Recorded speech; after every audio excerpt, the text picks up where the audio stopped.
Je suis Mako Tsunami. Je te défie en duel. D'accord. D'après ton nom, j'imagine du coup que tu as un deck haut. Exact. Et toi, tu es Yugi. Tu as donc... un deck créé par ton grand-père? En effet, bien joué. Là, franchement, je sais pas comment t'as fait.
Pour ceux qui ne connaissent pas les règles, je vous suggère de mettre pause et de bien lire.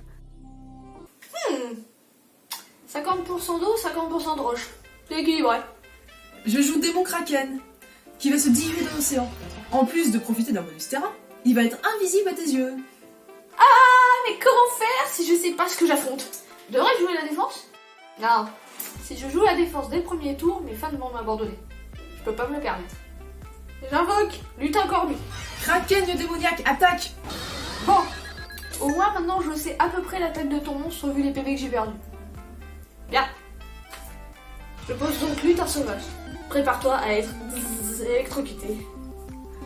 Et pourquoi donc ne le fais-tu pas? Tu n'as pas la carte qu'il te faut, c'est ça? Très bien, tu as des chances, je suis beau joueur. Je vais me contenter de poser un monstre en défense.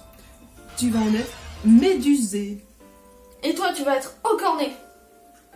J'active corne de licorne qui octroie 700 d'attaque à mon monstre. Vas-y, attaque foudre magique. Rayon magique. Pourquoi rien ne se passe? Ta stratégie est tombée à l'eau? Je connais évidemment le point faible de mes monstres marins. C'est pour ça que j'ai joué Méduse, car elle absorbe l'électricité, empêchant la destruction de mes monstres. Et maintenant, à moi.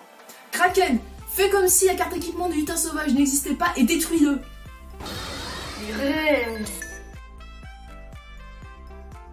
Je vais jouer croix argentée et j'équipe de la lune mystique pour accroître sa férocité. Mais Yugi, la lune contrôle les marées.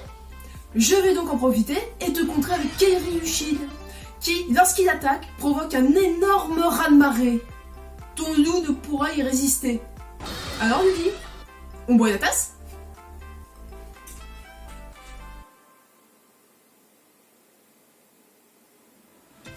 Oh, mon terrain! Il ne reste plus qu'un petit îlot pour y poser mes monstres.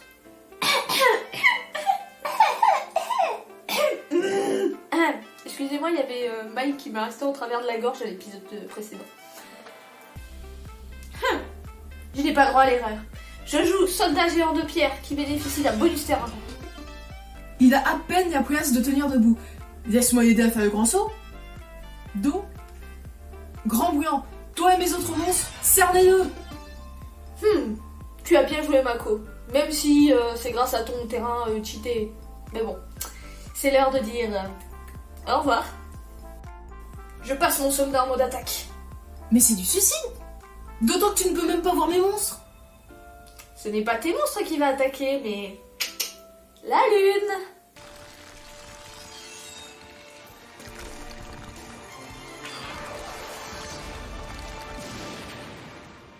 Comme tu l'as si bien dit tout à l'heure, elle contrôle le flux et le reflux de la marée. En la détruisant, je règle totalement le problème. Salut les poissons. Non, mes petits poissons. Le poisson! Ils n'ont plus l'air très frais, tes poissons. Viens me le dire ici qu'il est pas frais!